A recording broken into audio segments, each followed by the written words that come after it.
1 Tessalonicenses, capítulo 5, verso 19. É o texto que nós vamos refletir essa noite. Que alegria poder servir vocês mais uma vez. Quero louvar ao Senhor pela oportunidade que Ele nos dá de estarmos na sua casa, de nos alegrarmos com os louvores e de, nesse momento, podermos ouvir a sua voz por meio da sua palavra. 1 Tessalonicenses, capítulo 5, verso de número 19. Eu quero, nessa noite, lhes falar sobre mantendo a chama do Espírito. Você pode repetir comigo?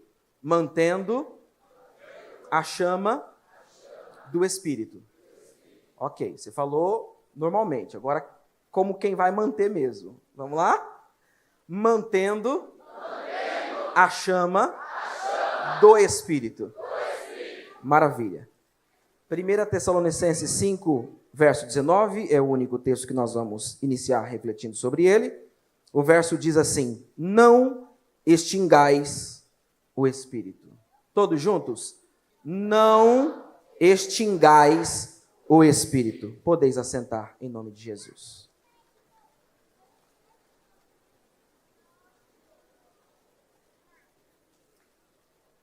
Ontem eu lhes falei, pelo menos brevemente, sobre termos corações ardentes por Deus.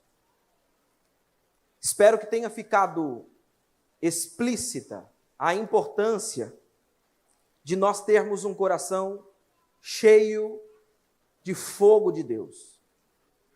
Mas hoje eu quero lhes falar da outra face dessa moeda. É uma moeda de duas faces. A parte da cara é a parte do se encher. E a parte da coroa é a parte do manter-se cheio.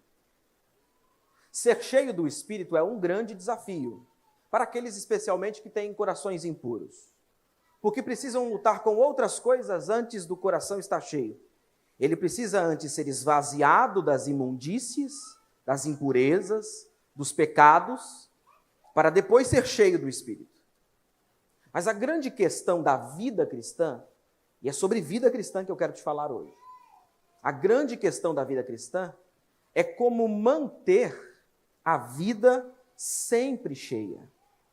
Imagine você um copo cheio de água, que você coloca na sua mesa enquanto você vai estudar, enquanto você vai trabalhar em casa.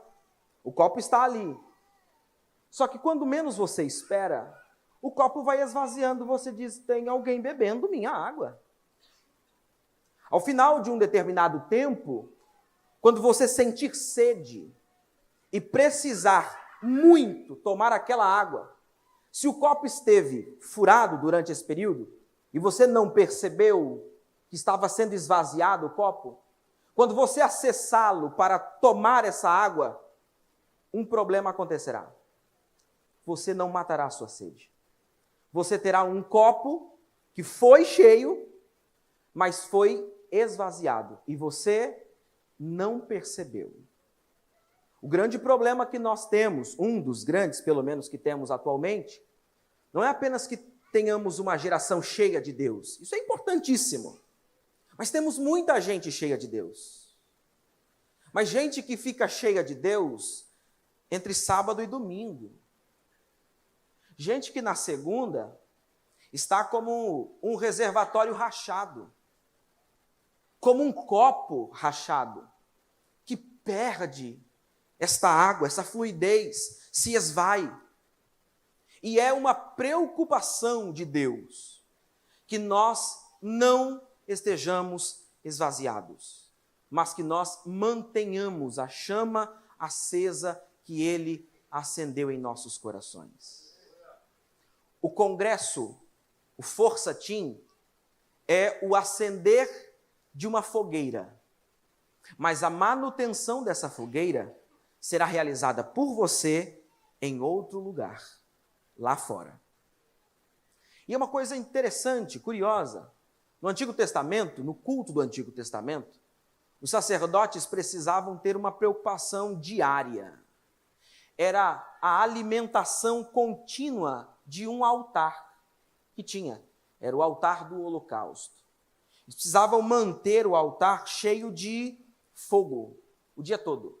Mas para isso, era preciso estar colocando combustível nesse altar.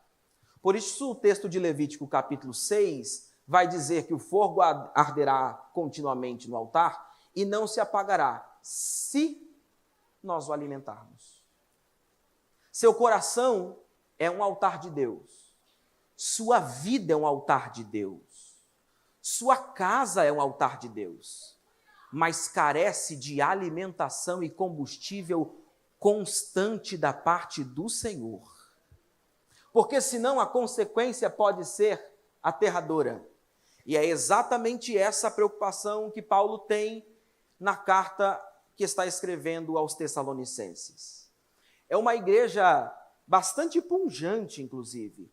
Paulo louva a Deus pela vida dessa igreja no capítulo 1, fala-lhes de coisas assim maravilhosas ao longo de toda a carta, de como eles tinham fé, boas obras, amor abundante, viviam em unidade, só tinha um pequeno problema. Havia um risco, um perigo que eles estavam correndo. E esse risco estava atrapalhando, colocando sob dúvidas a preservação de uma vida de adoração. É a preocupação que Paulo tem no capítulo 5, versos 16 a 22. Paulo está dizendo a eles, vocês precisam preservar sua vida de adoração. Sabe por quê? Porque o que a gente faz aqui é adoração, mas isso aqui é só uma parcela dela. No cristianismo, adoração não é o que se faz no culto. No cristianismo, a adoração é o que se faz com a vida.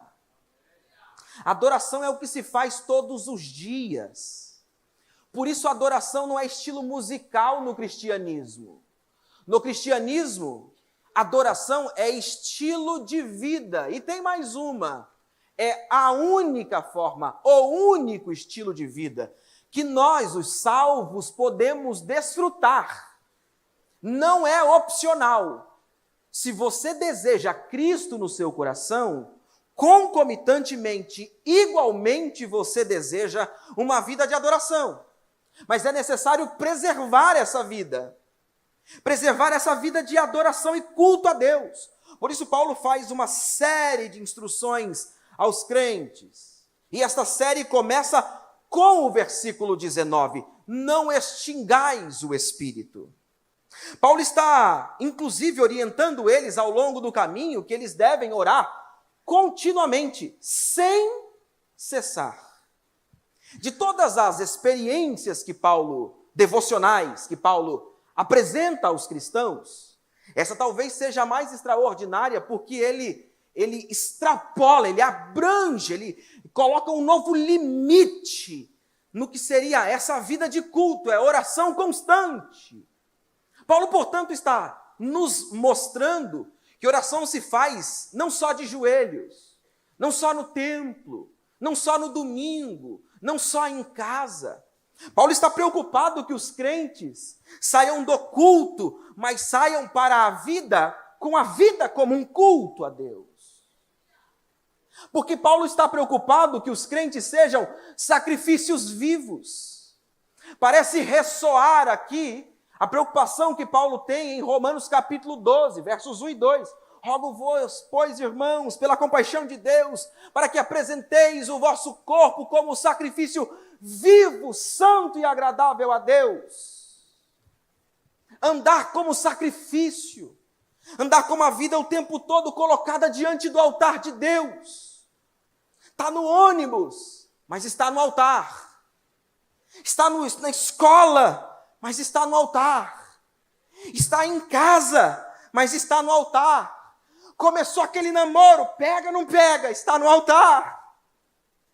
As coisas vão mudar, porque a sua vida estará o tempo todo diante do Senhor. Essa é a preocupação de Paulo.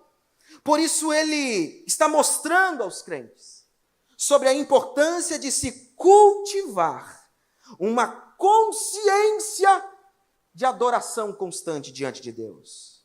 E ele começa essa consciência, ele tem uma série de imperativos. Isso aqui é interessante. Porque Paulo poderia dizer assim, gente, o que vocês acham? Ô, galerinha, o que vocês acham de vocês não apagarem o espírito? Ele poderia colocar de forma opcional. Mas se ele coloca de forma opcional, eu tenho certeza que ia aparecer um bizu lá. Um sujeitinho dizendo assim, boa ideia, vamos apagar. Meio que despercebidamente. Mas Paulo diz, não é uma opção. Você não pode apagar o Espírito de Deus de sua vida. É uma obrigação. Você está assumindo um contrato, uma cláusula obrigatória diante de Deus. Sou salvo, não vou apagar o Espírito do Senhor. E a preocupação de Paulo é inclusive porque não há outra forma de se viver em santidade a não ser mantendo essa chama acesa. Todas as outras tentativas de se manter uma vida santa, ou pelo menos moralmente organizada, sem a presença de Deus, é puro moralismo, é falsa religião. É uma tentativa inútil, um esforço humano que não conseguirá ir à frente, que fracassará, que se frustrará.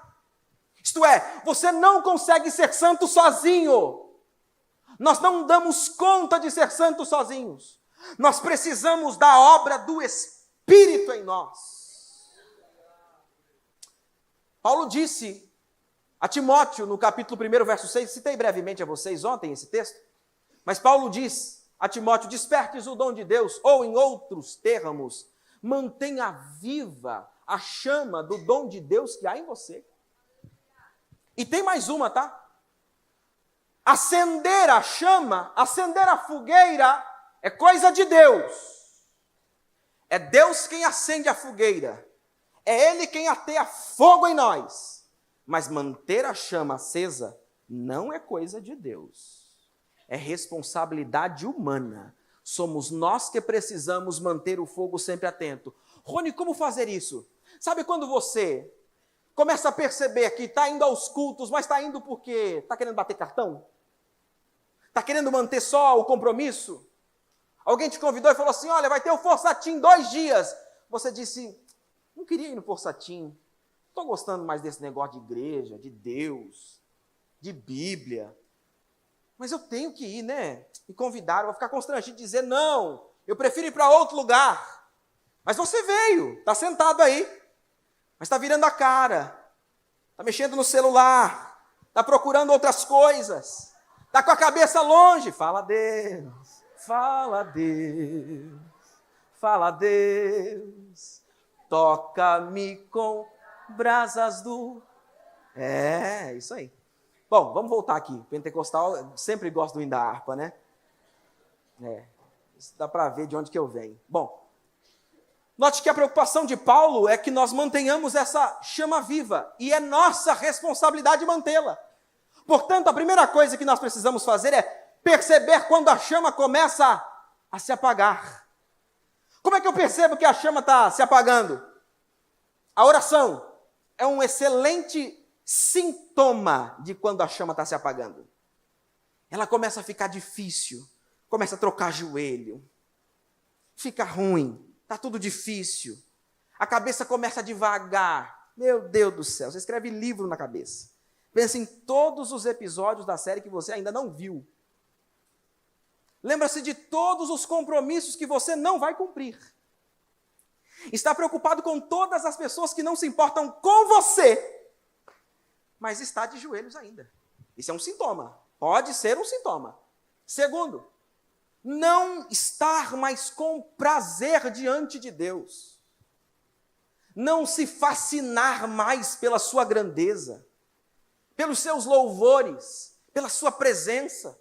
Estar acomodado de ficar no culto assistindo pessoas serem cheias da presença de Deus. Não sei se você sabe, mas há entre nós Um grupo de pessoas são espectadores celestiais, como eu chamo. São pessoas que adoram ver o céu descer, para eles poderem assistir. Mas eles não querem entrar no manto, não querem estar na presença. Eu estou aqui essa noite como profeta de Deus para dizer, sai, para disso. Deus está te convidando para sair de baixo e ir para cima. Venha para a presença, venha para o momento da glória. Mas para isso é preciso de disciplina. Disciplina. Eu sei, adolescente não gosta de disciplina. Eu sei como é isso. É um desafio para adolescentes. Mas disciplina espiritual é necessária. Eu tomava conta de adolescentes e eu me lembro muito bem que nós tínhamos um trabalho às segundas-feiras. E era um grande desafio, porque era 1 hora que nós tínhamos para poder falar sobre Deus, ensiná-los, etc. Dessas 1 hora eu gastava 30 minutos falando com ele. Para quieto. Senta. Pelo amor de Deus. Os outros 30 minutos era tentando chamar a atenção dele. Aí eu precisava fazer quase que bilu, bilu, bilu, bilu, bilu, bilu, bilu. Aí os últimos 10 minutos ele dizia assim, tá bom, me ganhou pelo cansaço, vai, fala aí o que você quer. Mas a preocupação de Deus é que nós mantenhamos uma vida de disciplina. Ei, Deus quer que você ore não só no congresso, Deus quer que você tenha uma vida de oração. Sabe Daniel, que orava 3 vezes ao dia? Daniel que se preocupava em estar o tempo todo diante da graça de Deus. Mas o que é que nos atrai para a presença de Deus? Seu amor. Sabe quando você arruma uma namorada? Você quer o tempo todo estar junto dela? Um namoradinho. Quer o tempo todo estar junto? Você gosta da presença, gosta da companhia. Gosta de estar próximo. Gosta de compartilhar as conversas. Se você não se apaixonar por Deus, não se apaixonar pela sua presença, o seu tempo aqui dentro será perdido. Você precisa se apaixonar por Deus, para ter prazer em estar sentado junto dEle. Para quando entrar aqui dentro você dizer, que coisa linda, eu estou diante do Senhor. Desfrutarmos dessa presença requer disciplina. Mas uma outra coisa que Paulo está mostrando aqui neste texto, é que ele está destacando quem é a pessoa do Espírito. Ao dizer, não extingais o Espírito, ele faz um destaque sobre quem é essa pessoa. A pessoa do Espírito Santo. E ele está revelando uma forma de sua atuação. Ele está nos mostrando como um dos principais atributos e símbolos do Espírito pode mostrar uma importante faceta de sua atuação, o fogo. Ele está lembrando como o fogo, que é um símbolo muito comum, não só do Espírito, mas também de Deus, o Pai, ao longo de toda a Escritura, mostra como o próprio Deus se relaciona com o seu povo por meio deste símbolo. Citei brevemente a vocês ontem o texto de Isaías capítulo 4, verso 4 e 5. Nesse texto, há uma revelação do caráter purificador do Espírito. Paulo está lembrando, não extinga o Espírito porque ele é o seu purificador. Quando você o extingue, você o joga fora, você volta para o lugar do pecado. Então não faça isso. Isaías 4, verso 4, o texto assegura que Deus prometeu purificar a imundícia das filhas de Sião, com um espírito de ardor, um espírito de fogo. Só o Espírito de Deus pode manter o seu coração limpo. Rony, como reconhecer um sinal de que estou me distanciando da presença de Deus? Quando você voltar a se apaixonar pelas coisas que são pecaminosas. Sabe quando você começa a assistir uma coisinha, passa aquele pop-up que fala, aparece no seu computador rapidamente, uma mulher seminua, um homem seminua, e você rapidamente clica no xizinho, diz, opa, o sangue de Jesus tem poder. Só que na primeira vez, você clica no xizinho, a imagem fica na sua mente. Da próxima vez, você gasta 5 segundos a mais vendo. Isso é um sinal. Seu coração está começando a amar o que não deveria amar. Com o tempo vai passando, se você não alimenta o seu coração com o Espírito, e ele não purifica seu coração, você está gastando cada vez mais tempo com essa coisa. E daí para os vídeos pornográficos, daí para a pornografia mais pesada, é um simples clique. E sabe o que é pior? Eu conversava com um adolescente, ele me dizia assim, eu não sinto mais culpa na consciência, Rony.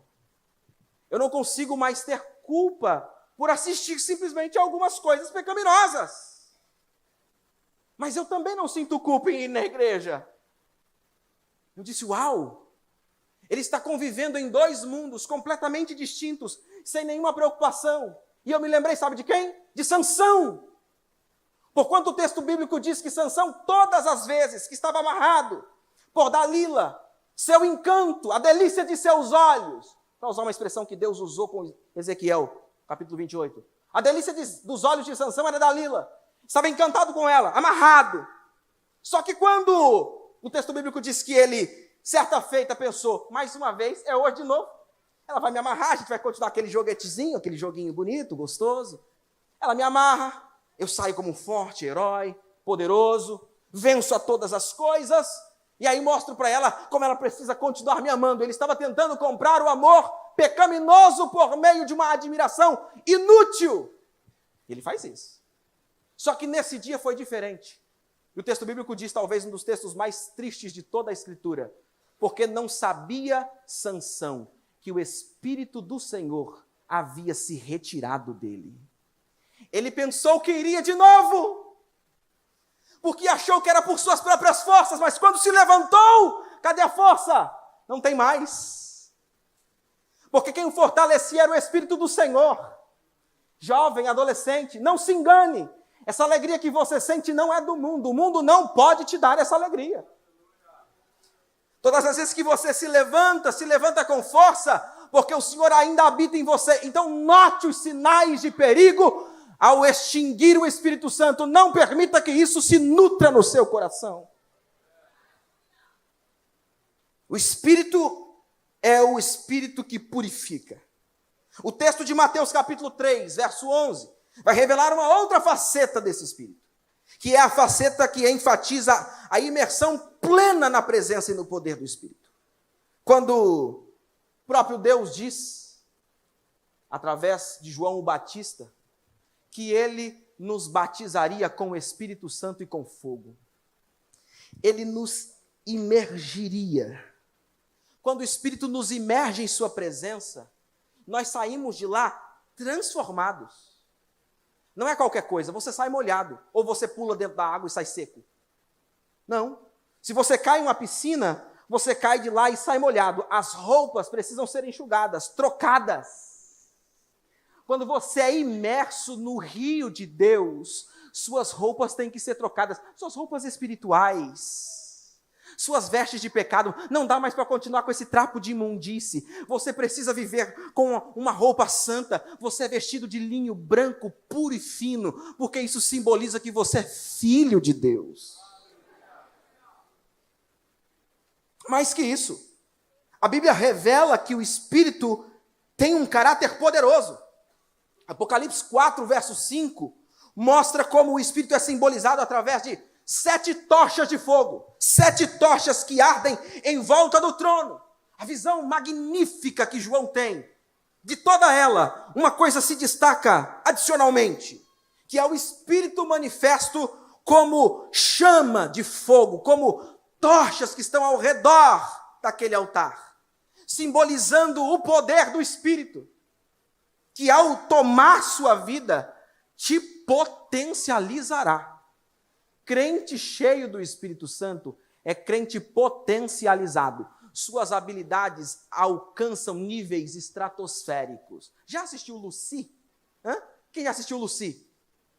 Você não sabe o que é isso, Lucy? Meu Jesus, eu estou velho. É um filme, tá, vamos lá, vamos devagar, né? Esqueçam que eu perguntei sobre isso. É um filme em que a protagonista parece ganhar certas habilidades que se potencializam por causa de uma droga que ela acaba tendo que carregar para um determinado lugar, e essa droga explode no seu corpo.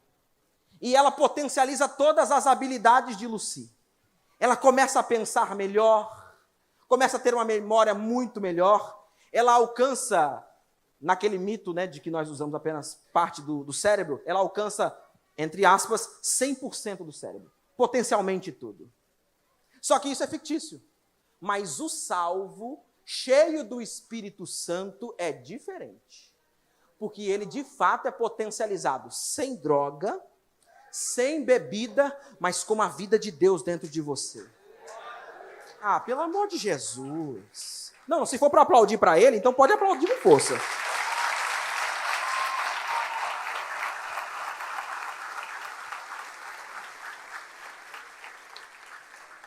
O caráter de Deus é um caráter poderoso. Mas mais que isso, a Bíblia está revelando, portanto, é o destaque que Paulo está dando aqui, que este a quem você pode extinguir, que corre perigo de extinguir, é uma pessoa com quem você se relaciona.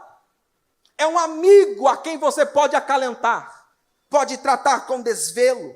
Essa é a preocupação de Paulo. É que os crentes não se esqueçam que o Espírito não é uma força, não é um vento, não é só para te arrepiar, não é só para forçar você a realizar outras coisas, é para que você tenha nele um amigo, um parceiro, alguém com quem você pode contar o tempo todo. E é a partir daqui que Paulo passa a tratar de um dos pecados mais sérios, que podem destruir a intimidade e o relacionamento com o Espírito Santo.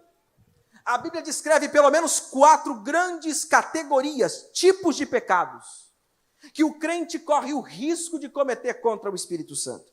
E é um alerta para nós, porque esses pecados podem jogar água na nossa fogueira e fazer ficar apenas cinzas.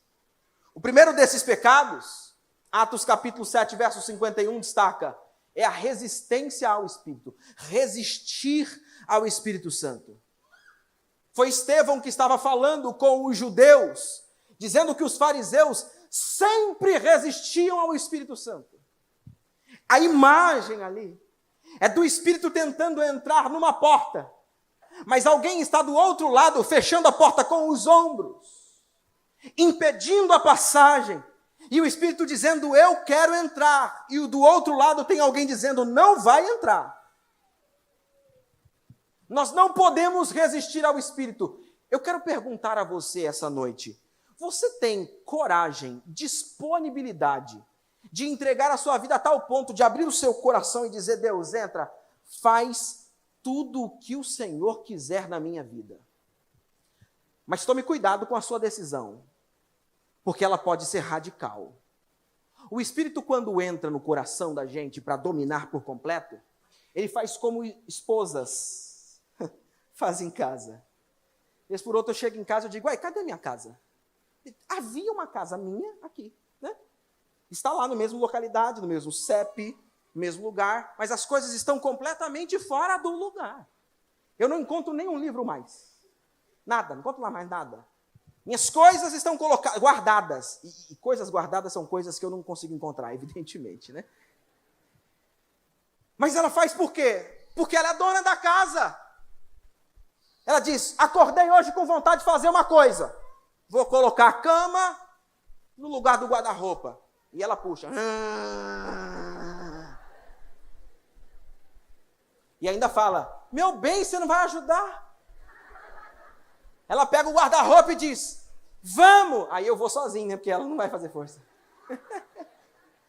Aí a gente muda de lugar. A decisão pelo Espírito Santo é mais radical do que isso. Vai chegar um dia que você, ao se decidir por permitir entrar no seu coração, a cama vai estar no lugar do guarda-roupa. Seus desejos estarão em outros lugares. Suas vontades estarão em outros lugares. Seus sonhos estarão em outros lugares. Seus planos estarão em outros lugares. Seus projetos estarão em outros lugares. Sua vida estará em outro nível. Você não será mais dono da casa. Você mora lá, mas a casa a partir de agora é dele. Tem coragem? Não resista a ele.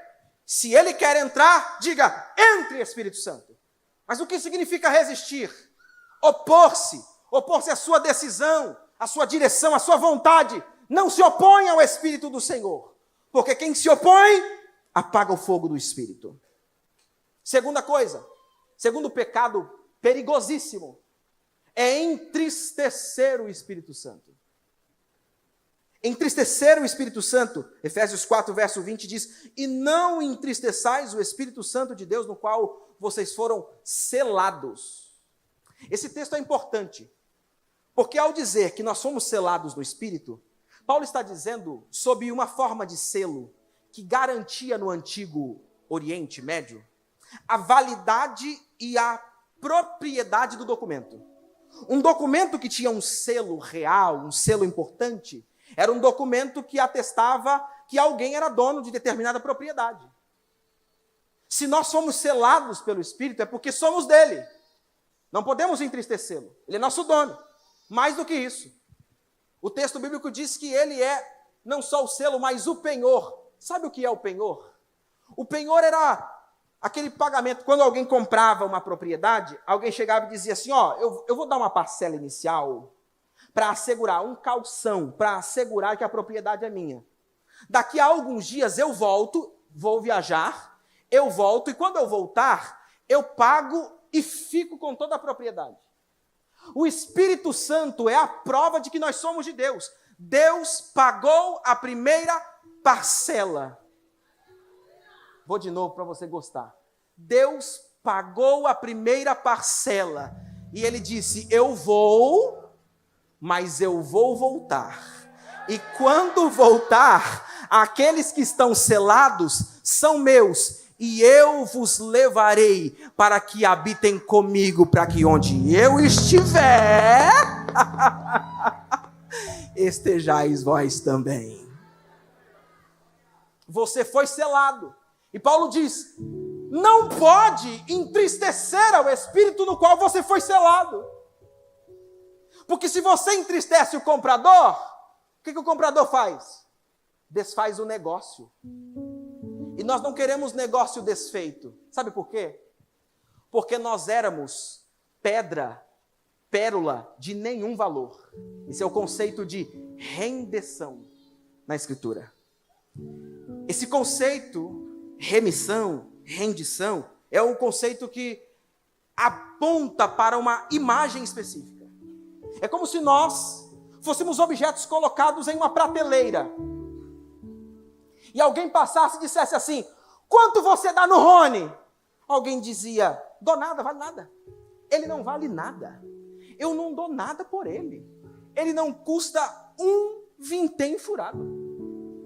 Só que num determinado dia, apareceu o meigo Nazareno. Ele estava caminhando pela rua e encontrou você e eu, colocado na prateleira do pecado, e disse: não, eles são de muito valor. Só que ao oferecer um preço, ele não nos comprou nem com ouro, nem com prata, mas com o seu precioso sangue. Você tem valor não porque você foi comprado com ouro ou com prata, porque estas coisas são perecíveis, são da terra. Mas nós fomos comprados com o precioso sangue de um cordeiro imaculado. Ele disse: quero o Rony, mas ele não tem valor, não tem problema. Para mim, eu darei a ele valor. A partir de agora, ele terá valor porque ele será meu filho. Eu era inimigo de Deus, você também. Estávamos num tribunal para sermos julgados, o diabo apontando os nossos pecados, e nós poderíamos ter saído dali para as cadeias eternas. Mas naquele dia, o mesmo que nos comprou olhou para nós e disse: quer saber? Vou levar para casa. Como assim? Vai levar um réu para casa? Vai levar um pecador para casa? A partir de agora, ele não será mais réu, antes inimigo, mas agora amigo de Deus. E através desse momento, Deus nos leva para sermos seus filhos, nos coloca no seu nome, nos sela no seu espírito, nos dá um novo lar e nos faz assentar à sua mesa. Que privilégio! Porque isso é Deus mostrando sua grandiosidade e como nós, para Ele, temos valor. Por isso Paulo diz, não podem entristecer, porque senão vocês jogam tudo isso fora. Não blasfemem contra o Espírito. Porque se vocês blasfemarem contra o Espírito, vocês o rejeitarão deliberadamente.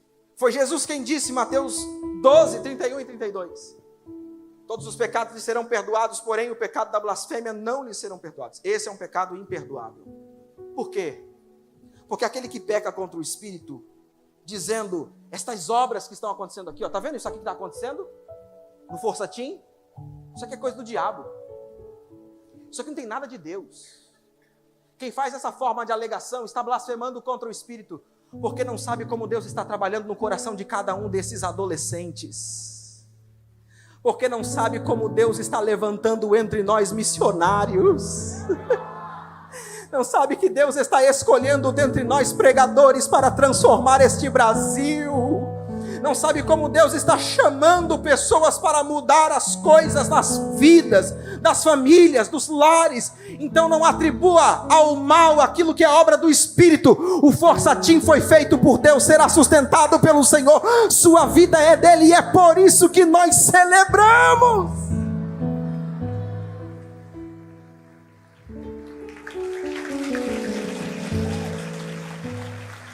A Ele toda a honra e toda a glória. E Paulo olha para isso e diz, há um pecado perigoso, que a igreja de Tessalônica, não são as pessoas do mundo, é a igreja de Tessalônica, os salvos que estão correndo risco. Que risco ele corre? De extinguir o Espírito. Eles correm o risco de suprimir, de apagar, de atrapalhar a ação do Espírito Santo. Há 4 aplicações para essa extinção do Espírito. A primeira delas é apagar o fogo comum, interromper ou então bloquear o movimento do Espírito. Sabe quando alguém chega para você e diz assim, não, para, isso que você está sentindo é mentira, não, vamos com calma. Bloqueia, atrapalha o movimento. Paulo diz, não pode apagar o Espírito, porque esse movimento que o Espírito faz não é mecânico, é vivificante. Quando o Espírito está se movimentando entre nós, por meio da sua vida, adolescente, quando o Espírito está se movimentando em você, você está falando em outras línguas, está sentindo aquele dulçor celestial, essa doçura da presença de Deus. Isso que você está sentindo traz vida. Isso faz com que aqueles que não têm sentido na vida passem a ter sentido. Aqueles que achavam que a vida não tem valor, encontram valor nela. Isso ressignifica a sua identidade. Isso faz mostrar a você que você não é alguém que nasceu para ser derrotado. Ao contrário, você nasceu para ser filho de Deus, para estar no seu reino, desfrutando da sua graça e presença. Essa é a preocupação de Paulo. Segunda aplicação para essa extinção é não suprimir a ação do Espírito, não ignorar suas direções. Se tem uma coisa que nós cristãos precisamos aprender com urgência, é obedecer à voz de Deus. Mateus capítulo 4, versos 35 a 41, conta a experiência de Jesus lidando com os discípulos no meio do mar, em um momento de tempestade. Nessa circunstância, quando Jesus se levanta, ele fala com o vento, e o vento obedece. Ele fala com o mar, e o mar se acalma. E é curioso como as coisas inanimadas e até mesmo a natureza têm a sensibilidade de obedecer a Deus. E você, ser humano, consciente, filho de Deus, tem coragem de desobedecê-lo. Você perdeu para o vento. Você perdeu para o mar. Tá feio, hein? Mas isso por quê? Porque nós ousamos em suprimir a ação do Espírito. Quando o Espírito direcionar sua vida, lhe der uma palavra, lhe mandar mudar as coisas, não importa se a decisão será para uma coisa que aparentemente será pior. Porque no Senhor, até aquilo que é ruim, até aquilo que parece ser pior, com certeza terá muito mais prazer e alegria para você desfrutar. Porque é a vontade dele. E a vontade dele é boa, perfeita e agradável. Terceiro, extinguir o espírito é ressecar as coisas espirituais. Sequidão, sequidão. Há um perigo de que você pode ter desfrutado durante tanto tempo. E eu me lembro de estar pregando em Rondônia, em Jaru, Rondônia. Estava pregando, terminamos o culto, foi um culto muito abençoado. Aquele dia Deus estava com vontade. Deus quis. Só que ao terminar o culto, uma senhora veio e disse assim: eu ouvi tudo que foi falado aqui. Eu vi tudo que aconteceu, mas o meu coração está ressecado, eu preciso de oração. Parece que eu estou como terra seca. Eu preciso de vida. Eu disse: então você veio ao lugar certo, na casa do Senhor.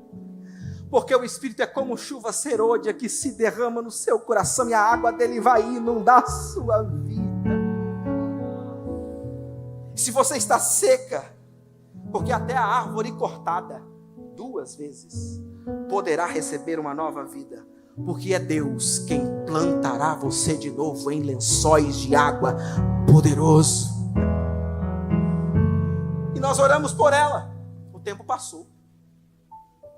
Certo dia ela mandou uma mensagem, eu não sabia quem era.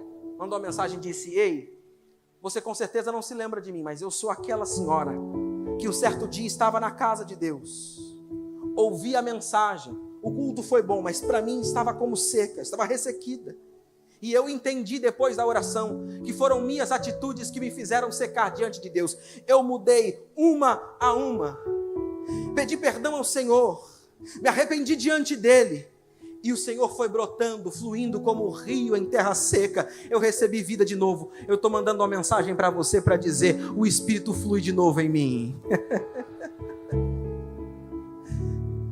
O Espírito flui de novo. Você não pode se ressecar. Sua vida espiritual não pode se tornar em terra seca.